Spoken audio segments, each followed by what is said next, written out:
美国前国务卿蓬佩奥1月19日宣布，他将中国对东突厥散的镇压定性为种族灭绝和危害人类罪。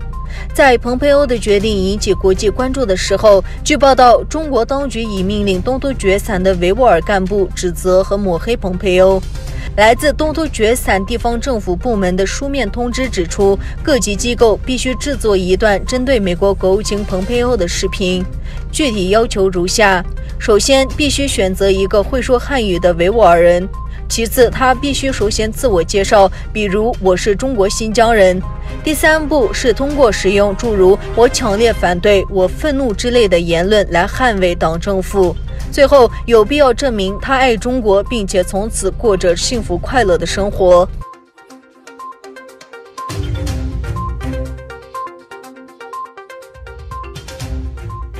1月27日是大屠杀纪念日，人们纪念二战期间在纳粹统治下被谋杀的数百万人，其中包括数百万犹太人。英国犹太社区的领袖表示，人们没有从大屠杀的恐怖中吸取教训。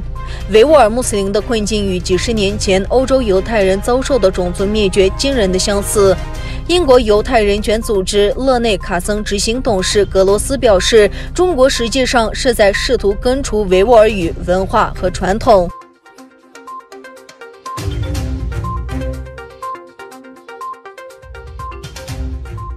尽管华盛顿政府因侵犯维吾尔族的权利和强迫劳动而对该东突厥散经营的公司实施了制裁，但东突厥散对美国的出口在2020年比上一年增加了1倍以上。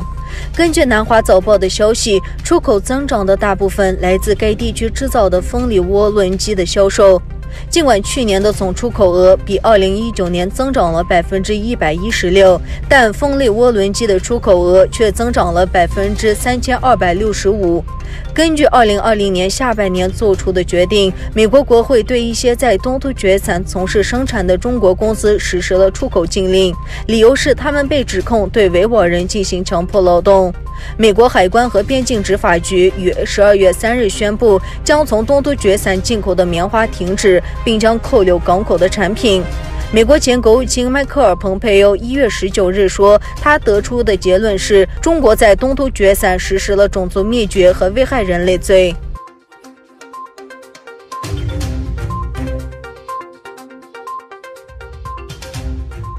美国总统拜登提名的商务部长吉娜承诺对中国的贸易和技术威胁采取强硬立场，但没有表示将继续执行特朗普政府将华为列入黑名单的政策。即将担任商务部长的吉娜周二在其任命听证会上声称，我们不能让中国人或任何人通过后门进入我们的网络，以及用任何方式损害我们的国家或经济安全。在回应来自德克萨州共和党参议员特德·克鲁兹的质询时，吉娜并未对前任政府针对中国技术企业采取的某些行动表示赞同。他拒绝承诺继续实施商务部将华为列入黑名单的规定。